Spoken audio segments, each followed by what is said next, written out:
Assalamualaikum warahmatullahi wabarakatuh. Saya Desya Hari dengan NIM 21111300049. Di sini saya akan membuat video tentang sifat cahaya sebagai gelombang melalui percobaan interferensi. Video ini saya buat untuk memenuhi tugas akhir dari mata kuliah Fisika Modern dengan dosen pengampu Ibu Dr. Santiani, MPD. Langsung saja ke percobaannya. Ini adalah alat dan bahan yang kita perlukan untuk melakukan percobaan interferensi cahaya pada celah ganda.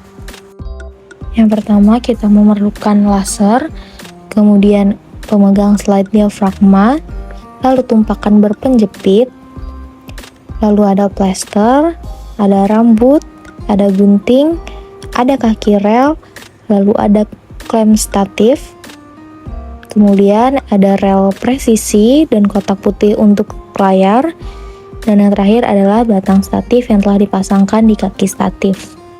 Sebelum melakukan percobaan, mari kita pahami terlebih dahulu apa itu dualisme cahaya dan juga interferensi cahaya. Jadi, dualisme cahaya adalah sebuah konsep yang menyatakan bahwa cahaya mempunyai dua sifat, yaitu sebagai gelombang dan sebagai partikel. Sebagai gelombang, cahaya memiliki sifat-sifat seperti gelombang pada umumnya, yaitu mengalami difraksi, interferensi, dapat dipantulkan, dan dibiaskan. Sifat-sifat cahaya sebagai gelombang elektromagnetik telah dibuktikan melalui eksperimen Thomas Young dan juga Heinrich Hertz. Sebagai partikel, cahaya mampu menghasilkan partikel elektron dari ikatan atom melalui percobaan efek fotolistrik yang dilakukan oleh Albert Einstein. Cahaya itu merupakan energi berwujud gelombang elektromagnetik yang kasat mata dengan panjang gelombang sekitar 380 sampai 750 nanometer. Sedangkan interferensi cahaya adalah perpaduan antara dua gelombang cahaya.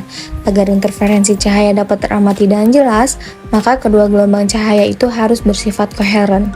Gelombang cahaya dikatakan koheren apabila kedua gelombang cahaya tersebut mempunyai amplitudo, frekuensi yang sama, dan pada fasenya yang tetap. Ada dua hasil interferensi cahaya yang dapat teramati dengan jelas jika kedua gelombang tersebut berinterferensi. Yang pertama, apabila kedua gelombang cahaya berinterferensi saling memperkuat, maka bersifat konstruktif dan akan menghasilkan garis terang yang teramati pada layar.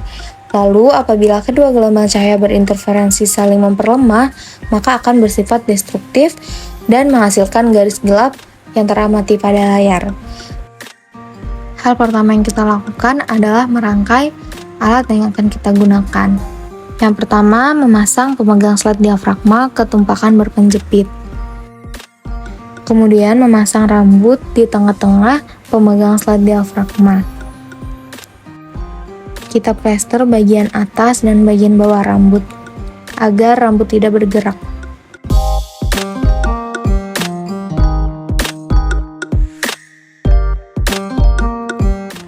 Hasilnya adalah seperti ini.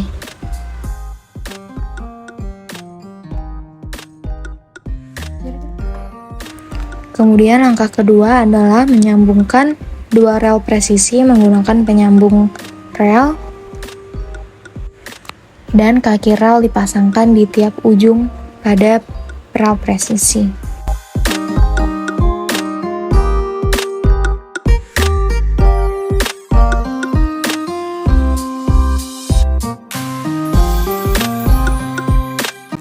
Selanjutnya, menjepitkan tumpakan berpenjepit yang telah dipasangkan oleh pemegang slide diafragma di atas rel presisi.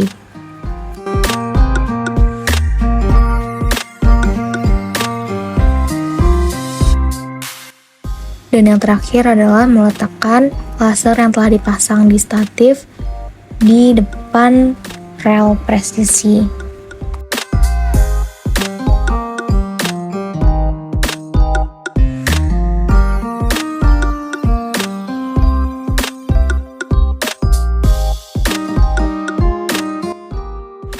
Setelah alat telah dirangkai seperti di video, selanjutnya adalah mengatur laser agar cahaya yang ditembakkan tepat berada di tengah-tengah rambut yang telah dipasang di pemegang slide diafragma.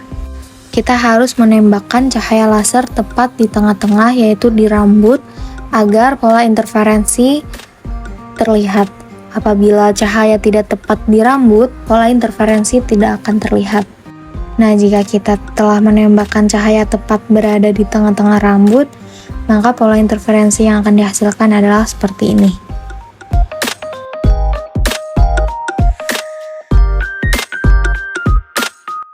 Setelah pola interferensi telah dihasilkan, barulah kita dapat mengambil data dari percobaan kali ini. Pada percobaan kali ini, data yang kita ambil ada 3, yaitu P, D, dan L. Di mana D adalah jarak kedua celah, lalu P adalah jarak terang atau jarak gelap dari terang pusat, dan L adalah jarak antara layar dan celah ganda. Pada percobaan kali ini kita melakukan variasi pada L, yaitu pertama pada jarak 100 cm dan yang kedua dengan jarak 50 cm.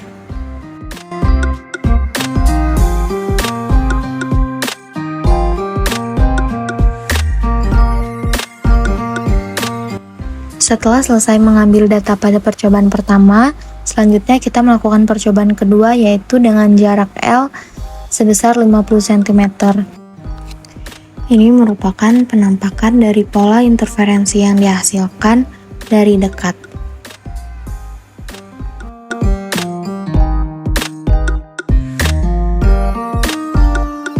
Ini adalah data yang didapat setelah melakukan percobaan. Untuk rumus mencari panjang gelombang pada pola terang bisa digunakan PD per L sama dengan N lambda. Dan untuk rumus mencari panjang gelombang pada pola gelap digunakan rumus yaitu dP per L atau PD per L sama saja sama dengan N-1/2 lambda. Ini adalah contoh perhitungan untuk pola terang dan ini adalah contoh perhitungan untuk pola gelap. Setelah dilakukan perhitungan pada seluruh data, didapatlah analisis data seperti pada tabel yang tertera di video.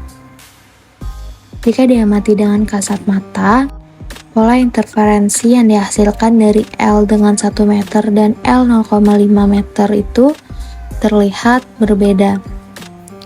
Pola interferensi yang dihasilkan dari 1 meter terlihat lebih jelas dibandingkan dengan L 0,5 meter. Panjang gelombang yang dihasilkan dari dua percobaan yang telah dilakukan terlihat sedikit berbeda tetapi tidak terlalu jauh. Dan jarak antara celah ganda ke layar berpengaruh kepada jarak antara terang atau gelap ke terang pusat.